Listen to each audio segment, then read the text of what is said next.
jechuudha. Kutaa 10 fudhadheen qabxiinaa fidhuunee biyya Arabaa deemee biyya Arabaas kan inni ture Dubaay ture. Innaa biyya Arabaa deemnu eenyumti keenyayyuu maatii keenyaaf mana gaarii ijaarraa makiinaa mataa keenyaa bitannaa jireenya fooyya'aa jiraanna jennetu deemna. Immoo mana nyaataa nan hojjedha. Bakki nyaataa koo waluma fuuldura jira. Innaa kan inni amma jiru bakkee mukaan jiraanna nama jechuudha. Torbeedhaan birrii 3,000 qubii nan kaawwadha. Mana kiraa birrii 5,000 kan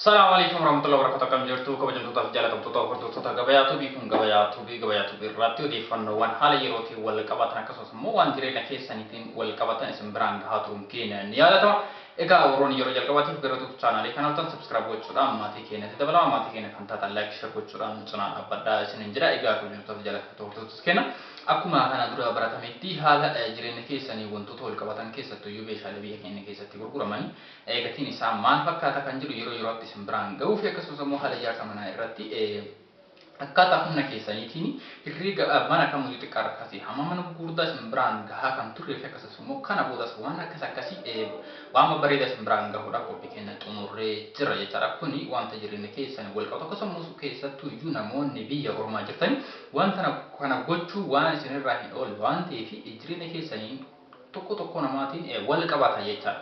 Kanaaf namoonni hiriyoota keessanis ni fayyadu waan ta'eef waan kana share godhatu wal biraan gahaa. Har'a immoo wanta kanaan adda isin biraan gahuudhaaf dhufe jechaadha. Kanaaf jalqaba odeeffannoo kanatti osoo hin darbin tura namni kamiyyuu viidiyoo kana like godhaati nafaana tura isin jedha. Egaa kuni mudannoo namaatu wal qabatu kana immoo wanta jireenya keenyaa wal qabate jechaadha. Odeeffannoo guyyaa har'aa isin biraan gahuuf keessattuu iyyuu namoonni biyya ormaa jirtan biyya ormaa keessaa iyyuu namoonni ijoolleen biyya Arabaa fi biyyoota Eeshiyaa kana keessa ijoolleen jirtani akkasumas immoo biyyoota Afrikaa tokko keessa warroonni jirtani isin fayyada jechuudha. Maaliidhaa fi warroonni biyyoota akka kanaa keessa jirtani biyyoota Eeshiyaa muraasa jechuunis biyyoota Arabaa fi akkasumas immoo Afrikaa keessa biyyoota Afrikaa keessa warroonni jirtani kaffaltiin isinii kaffalamee hojii sana hojjettan baay'ee gahaas waan hin taanee fi kanaaf jechaadha. Kanaan qoode yeroo biyyoota Awurooppaa fi Ameerikaa kana keessa jirtan yeroo muraasattis jireenya keessan jijjiiruu waan dandeettanii kaffaltiin achitti argamuu fi haalli jireenyaas baay'ee tokko mijaa'aa waan ta'eef jechaadha.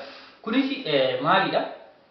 Mudannoo tokko isin biraan gahaa kan qaama biraatiin waraabamee jiru isa gochuun duratti namni kamiyyuu biyya kana keessa yeroo bahu keessattuu iyyuu akkaataan ijoolleen keenya biyya Arabaa kana keessa jiranitti shawwadaman yookaan immoo itti dogongoran gaafa asii deemu irraa kaase wanta kamiyyuu ulaagaa isaa guuttadhee deebi'aa waan jirudha jechuudha. Innis mana ijaaradhee lafa bitee mana ijaaradhee makiinaa bitadhee maatii koo jireenya akkasii keessaa hawaasa jireenya akka kanaa jiraachise jechuunis jireenya qulqullina qabu jireenya bareedaa isaan jiraachise ofii kiyyaallee jireenya kiyya fooyyesseetiin deebi'a jedhaniitiin akkasitti fudhatan.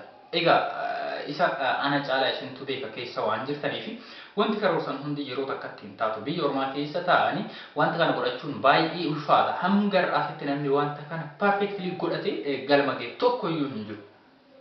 Isin as arguu dandeettanii nama irraas odeeffachuu dandeettan. Namni akka garaa isaatti deemee biyyoota kanneen keessa deemee hojjete waan isa barbaachisu kana hundayyuu argatee biyyatti galee jireenya fooyya'aa jireenya mataa isaa jiraataa jiruu fi kan kana duras jiraate kara boodas kan jiraatu hin jiru.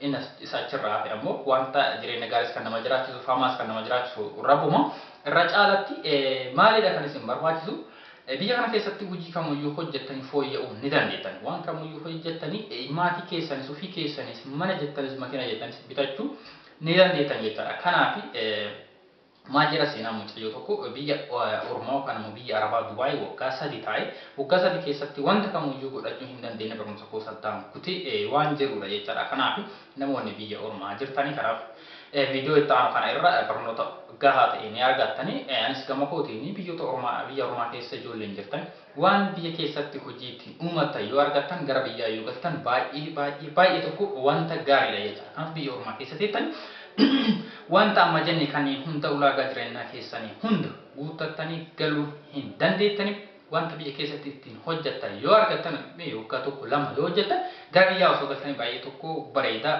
isin jira. Seenaan kunis kan himu waa'ee makanaa. Kanaaf amma xumura viidichaatti yoo hordoftan barnoota hedduudha kan isin asirraa argachuu dandeettani. Gama kootiinis wantoota akkana ajaa'ibsiisoo ta'anii fi jireenya keessanii wal qabatan gorsas kan of keessaa qabanii fi barnootas kan of keessaa qaban hedduu isaa yeroo yerootti isin biraan gaha. Sagantaan kun yoo isinitti tole laayik godhaa fi koomentii jalatti yaada wanta nama jedhamtu waa hojjechuuf waan nama jedhamtuu fi akkasumas immoo sagantaa akka kanaa hin barbaadan isinitti tole yoo ta'e koomentii jalatti namni kamuyyuu itti nuufuuf jedhaati barreessa sachirraa fi immoo ani wanta akkanaa fi kan fakkaatan baay'ee waan barnoota irraa argattanii fi gorsa isiniif ta'an anaafis isiniif gorsa ta'an hedduudha qabadhee kan isin dhufu qophii xumuree jira jechuudha. Kanaaf kallattimaan gara viidichaatti isin dabarsa gama kootiin baay'ee. Hawwan Naggaa magaalaa Amboorraa fageenya kiiloomeetira muraasaa irratti bakka argamu aanaa Tokkee Kuttaayee keessatti dhalattee guddachuu dubbattee jirti. Akkuma barnoota ishee kutaa 10ffaa xumurteen haala jireenyaa maatii ishee fooyyessuuf jecha murtoo irra geesse akkasitti ibsiti. Bakkee mukaan jiraana nama jechuudha. Kutaa 10 fudhadheen qabxiinaa fi dhufnee biyya Arabaa deemee biyya Arabaas kan inni ture Dubaay ture. Innaa biyya Arabaa deemnu eenyumti keenyayyuu maatii keenyaaf mana gaarii ijaarraa makiinaa mataa keenyaa bitannaa jireenya fooyya'aa jiraanna jennetu deemna. Naanni sun jireenya akka sanatti yaadamu hin danda'amu. Ani argee waan dhufee jechuudha. Biriin achi argamus immoo waanuma bakka jireenya namaa jijjiiru hin ta'uun umuriidhuma ofii achitti fixuudha malee jechuudha. Karaa kootiin waggaa 3 hojjedhe keessatti otoon baradhee yookiin eebbifamuu hin danda'a. Otoon immoo asitti hojii biraa immoo hojjedhee yoon ammoo hojjedhee sadarkaa tokkorra gahuu nan danda'an jechuudha. Mataan kootiyyuu birrii xiqqoodhaan qabadhee dhufeeni birriin qabadhee dhufe sanaan immoo maatiin koos itti naa dabalanii ofii kooti san kaawwadhe itti dabaladheen mana nyaataas mana farniicharaas banee hojjechaa ture jechuudha. Bakki nan hojjedhus Amboodhaani. Amma iddoon ani jiru immoo bakka muktii itti hojjetamudha. Kan akka soofaa kan akka biifee wambarii kana fakkaatanidha kan nuti hojjechaa jirru. Na hojii kan biraas immoo mana nyaataa nan hojjedha. Bakki nyaataa koo waluma fuuldura jira. Fuuldura asfaaltii ceen iddoo mana nyaataa dhaqaa inni kunis immoo daandiidhuma gamanadha manni mukichaa. Na kan inni amma jiru bakkee mukaan jiraana nama jechuudha. Hawwan shamarran warra biroof illee ergaan dabarsite kunooti. Ani jireenya koo waggaa tokko keessatti baay'ee jijjiireeraani. Waggaa tokkotti bichaadha kan inni hojjedhe ergan achi dhufe. Sarraatanyaan ani qabu mana nyaataa keessatti iddoo mana mukaa otoo hin taane sarraatanyaa 5 turanii tokko amma gannajaa ta'eef hin jirtu. Na sarraatanyaa 4tu na bira jira amma jechuudha. Kan kuchiinaa hojjetanii fi kan alatti buna danfisan nama 4.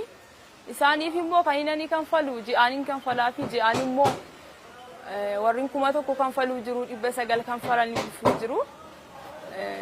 Ofii kootiif immoo torbeedhaan birrii 3,000 uqubiinan kaawwadha.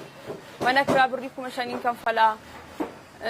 Gibirri jira maal jira amma kana of danda'etanii inni irraa afuyyuu immoo maatii kootiif kan hin godhu jira. Ofii kootii kan inni immoo uffata bitachuun jira, caammaa bitachuun jira. Ijoolleen immoo na bira hojjetaniifis nyaata isaanii danda'a. Kan saamunaa kennaafiidha kan inni hojjechiisa jechuudha. Ani dargaggoodhaaf isuma dhugaa ergaa guddaan qabaani. Sababiin isaas biyya Arabaa gaafa deemnu maayyuu nutti fakkaachuu dhiisuu danda'a. Anumti mataa koollee gaafa ani asii deemu maatiin koo maan qabaniin ture. Iddoo liqeeffataniitudha kan adeemsisanii. Ergan gaafa achi dhaqeetii immoo ani mataan koo gammachuu tokko illee hin qabu. Nan boo'a achitti immoo maatii faanas nagaa hin qabu. As garuu guyyaa tokko boo'een beeku gammachuudhaanidha kan hojii mataa koo hojjetadhu. Isin immoo kan inni isiniin jedhu hin deeminaa isiniin jedha. Maaliif asitti mana namaa keessatti iyyuu hojjetanii jijjiiruun hin danda'amaanii. Asumatti hojjedhaa jiraadhaan jedha. Abbaanawwan obbo Naggaa Dhugumaa teessoo waa'ee cimina mucaa isaanii ibsanii jiru.